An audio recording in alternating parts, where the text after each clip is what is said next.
Hello, কেমন আছো সবাই? আজকে একটা অন্যরকম রেসিপি নিয়ে এলাম। সেটা হচ্ছে যে নান, বাটার নান।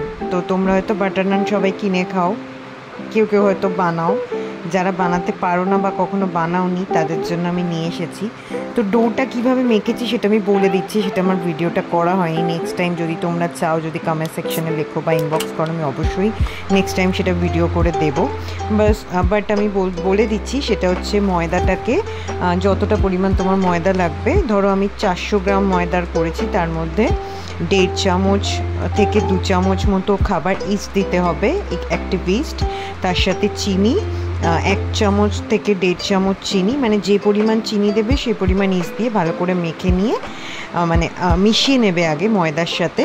তার মধ্যে উষ্ণ গরম জল, যেটাকে আমরা লিউকওয়ার্ম ওয়াটার বলি, সেই লিউকওয়ার্ম ওয়াটার দিয়ে পুরো ময়দাকে মাখতে হবে। মেখে 1 ঘন্টা থেকে 1.5 ঘন্টা মতো একটা ভিজে, প্রথমে ওই ডোটাকে একটা হালকা করে সাদা তেলে একটুখানি মাখিয়ে নেবে, দিয়ে একটা ভিজে টাওয়েল বা রুমাল ওপরে রেখে দেবে ওই 1-1.5 ঘন্টা ধরে, নর্মাল বাইরে, কোনো ফ্রিজারে রাখার দরকার নেই। তাহলে দেখবে ছোট ডোটা বড় হয়ে ফুলে গেছে। যতটা ফুলবে ওটাই বুঝবে যে ইস্টটা অ্যাক্টিভ হয়েছে, আর ততটাই সফট হবে ভেতরটা। সেই নানের যেরকম অ্যাকচুয়ালি বাজার চলতি নানের হয়, সেরকমই তোমার খেতে লাগবে, রেস্টুরেন্ট টাইপ। তো এবার আমি আসি যে আমি কিভাবে এটা করেছি। এবার ছোট ছোট করে যেরকম তুমি সাইজ করতে চাও, যদি আমি গোল করেছি, তোমরা চাইলে দোকানের মতো লম্বাটে বা ওভাল শেপ, মানে ডিম্বাকৃতি শেপ করতে পারো। তো মোটামুটি বেলে নিয়ে, প্রসেসটা হচ্ছে এটাই, আমি এখানে দেখানোরও চেষ্টা করেছি। সেটা হচ্ছে যে চাটুর মধ্যে কি করবে, আর যখন বেলবে না, অল্প একটুখানি বেলার পরে ওর মধ্যে কালো জিরে আর ধনেপাতা কুচানো দিয়ে আর একবার করে টেনে বেলে নেবে, তাহলে ওগুলোতে আটকে যাবে, ঝরে পড়বে না। দেন তোমরা কি করবে, তাওয়া গরম করে নিয়ে পিছন দিকটা, মানে এটা কিন্তু দুদিক হবে না, দুদিক এভাবে আমি সেঁকবো না, একটা দিকই সেঁকবো, উপরের দিকটা। তো পেছন দিকটা জল দিয়ে ভালো করে তাওয়াতে আটকে নিতে হবে। তার ফলে কি হবে, পুড়ে যাবে না। আর হচ্ছে তোমার ভালোভাবে নিচের দিকটা থেকে যখন ফুলে ফুলে উঠবে, সেটা আমি দেখাবো কিভাবে ফুলে উঠছে, বা তোমরা দেখেও বুঝতে পারছো। ফোসকা ফোসকা মতো যখন উঠবে তখন বুঝে যাবে যে নিচটা হয়ে গেছে। এবার তোমরা পেছন ঘুরিয়ে যেভাবে আমি দেখালাম ওভেনে, উপরের দিকটা সেঁকে নেবে। তো এইবার কি করেছি আমি, বাটার, আমি অ্যাকচুয়ালি মার্জারিন ইউজ করেছি, বিকজ আমরা মার্জারিনটাই খাই, বাটারটা খাই না। মার্জারিনটা হালকা হয়, কোলেস্টেরল প্রায় থাকেই না। তো ওটাকে গলিয়ে নেবে মাইক্রোওভেনে, একটুখানি ঘুরিয়ে নিলেই ওটা গলে যাবে।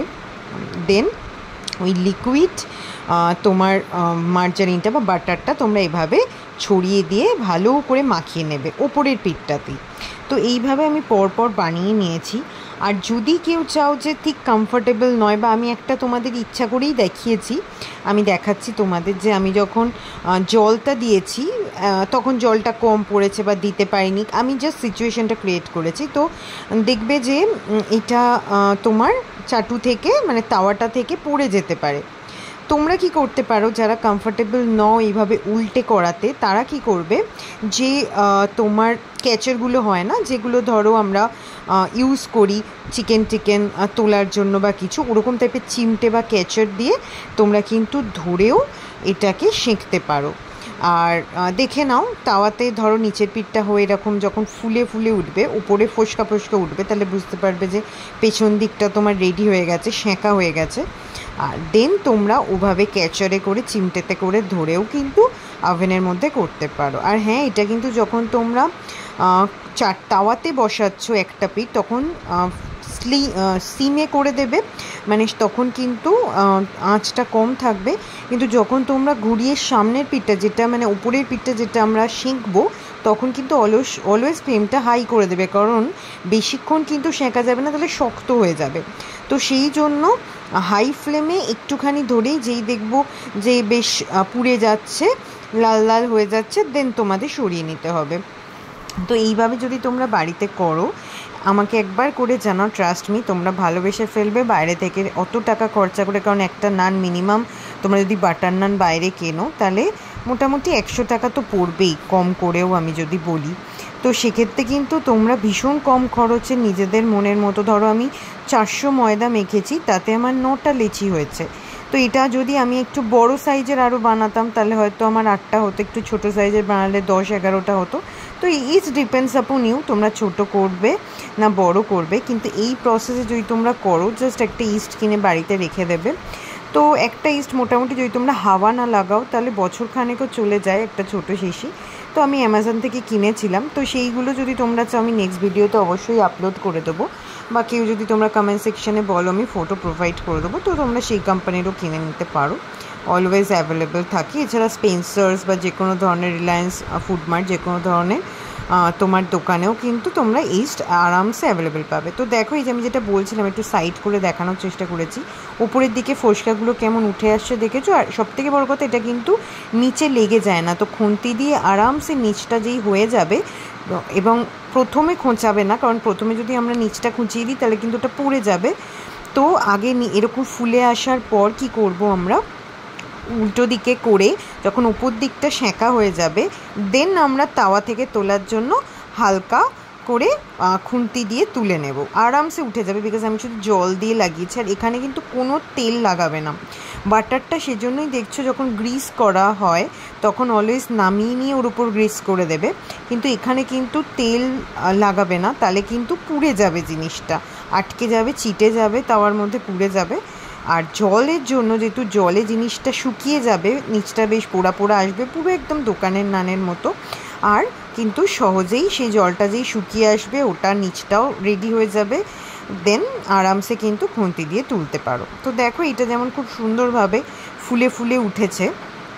তো মোটামুটি এটা একটুখানি, যেহেতু আমি অলওয়েজ সিমে করবে, মানে খুব কম আঁচে করবে, তো একটু টাইম নেবে। তো দেখো আমি দেখিয়েও দিয়েছি। এবার আমি ওটাকে উল্টাবো বলে পুরো ফুল আঁচে করে নিলাম। এবার দেখো এখানে উল্টা দিকে এই জিনিসটা যাতে তোমাদের না হয়, তোমরা যারা জলটা ভালো করে যদি দিতে না পারছো, কনফিডেন্ট নাও, এইভাবে চিমটে দিয়ে ধরেও কিন্তু আরামসে ওভেনের ওপর ওটাকে তোমরা সেঁকতে পারো। কিন্তু অলওয়েজ রিমেম্বার যে তোমরা কিন্তু একটা পিঠই শিখবে, দুটো পিঠ নয়, একটা পিঠ তাওয়াতে হবে, অন্য পিঠটা এইভাবে চিমটে করে ধরেও, যদি তোমরা তাওয়াটা উল্টে করতে কমফর্টেবল নও তাহলে এইভাবে চিমটে করে ধরেও কিন্তু তোমরা সেঁকে নিতে পারো।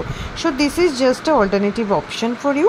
তো তোমরা তোমাদের মতো করে করতে পারো। হ্যাঁ, আরেকটা কথা বলি, আমি এটা নিরামিষ বানিয়েছিলাম, যে তোমার মা খাবে, তোমরা কিন্তু চাইলেই বাটারের মধ্যে তোমরা হয় বাটারের মধ্যে একদম গার্লিক পেস্ট করে দিয়ে দিতে পারো, মানে রসুন, তাহলে ওটাকে গার্লিক নান হয়ে যাবে, গার্লিক বাটার নান হয়ে যাবে, খুব ভালো খেতে লাগে। আমরা ওটাও বানাই, কিন্তু যেহেতু আমার মা খাবে তো মায়ের জন্য স্পেশালি কিন্তু আমি ভেজ বানিয়েছিলাম। আমাদের তো ভেজ নন ভেজের ব্যাপার আছে এবং ছোঁয়াছুঁয়ির ব্যাপার আছে। তো আর আরেকটা প্রসেস করতে পারো, যেভাবে আমি কালো জিরে আর ধনে পাতা একেবারে বেলার সময়তে বেলে নিয়েছি, ওই টাইমেও তোমরা কুচি কুচি, যারা ধরো মুখে একটু খেতে ভালোবাসো, যাদের ভালো লাগে গার্লিকটা, মুখে একটু কচকচ করে লাগবে, একটু হালকা দাঁতে পড়বে, খেতে ভালো লাগবে, তারা কুচি একদম মিহি করে কুচি করেও কিন্তু ওই ধনে পাতা আর কালো জিরের সাথে বেলে নিতে পারো। অথবা তোমরা একদম পেস্ট, 1 চামচ মতো পেস্ট এই গরম বাটারের বা মার্জারিনের সাথে দিয়েও মিশিয়ে রাখতে পারো, সেটা দিয়ে গ্রিস করলেও তোমরা একটা ভালো ফ্র্যাগনেন্স পাবে, যারা দাঁতে কেটে খেতে চাইছো না। তো চলো এইভাবে মোটামুটি আমি বানিয়ে ফেলেছিলাম 9খানা, আমি যেমন বললাম 400-450 ময়দাতে মোটামুটি 9টা লুচি হয়েছে।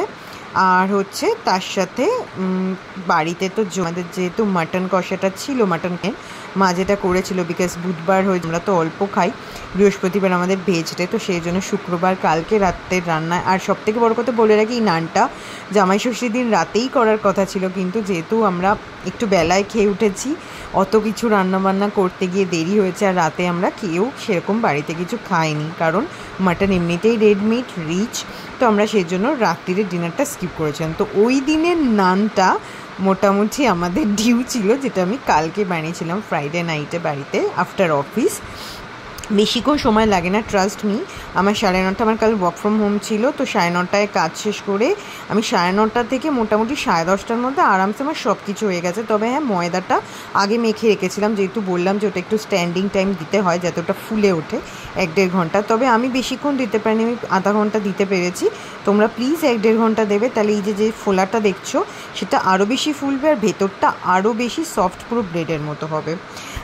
তো চলো, এইটা হচ্ছে প্রসেসটা মোটামুটি আমি দেখিয়ে দিলাম। যারা এখনও ট্রাই করোনি তারা অবশ্যই ট্রাই করে জানিও, আর যারা ট্রাই করেছো অন্য কোনো পদ্ধতিতে করেছো তারাও আমাকে জানাতে ভুলো না। আমি নতুন কিছু অবশ্যই তোমাদের থেকেও শিখতে চাই, আর রান্নাটা তো আমার প্যাশন, তো অবশ্যই আমি নতুন কোনো প্রসেস পেলে সেটাকে ট্রাই করব, তোমাদেরও ফিডব্যাক দেব। আর আমরা মাটন কোরমার সাথে খেয়েছি। তো এই নান কিন্তু ভেজের মধ্যে আলুর দম বলো, পনির বলো, বা নবরত্ন কোরমা বা ফুলকপি কোনো একটা আইটেম রসা, আর নন ভেজের মধ্যে তো যে কোনো ধরনের মাটন, চিকেন বা ধরো তোমার যে কোনো কিছু দিয়ে আরামসে খেতে পারো। নানের তো কোনো মানে বিকল্প হয় না। আর নান জিনিসটা আমার স্পেশালি খুব পছন্দের, আর বাড়িতে যদি এরকম সহজ পদ্ধতিতে বানানো যায় তাহলে বাইরে কেন বেকার টাকা খরচা করে আমরা খাবো। হ্যাঁ, কখনো কখনো তো অবশ্যই রেস্টুরেন্টে খেতে যাই, দ্যাট ইজ ডিফারেন্ট, বাট হয় না যে সব সময় তো রেস্টুরেন্টে খেতে ইচ্ছা করে না, সেটা ভালোও নয়, প্লাস পয়সা করি অনেক খরচা হয়ে যায়, কারণ বাজার চলতি যা দাম পড়ে। তো সেক্ষেত্রে বাড়িতে কিন্তু বানিয়ে নিলে দারুণ হয়। তো দেখো, এইটা টেক্সচার এসেছিলো উইথ মাটন। তো তোমরা জানি তোমাদের কেমন লাগলো। টাটা।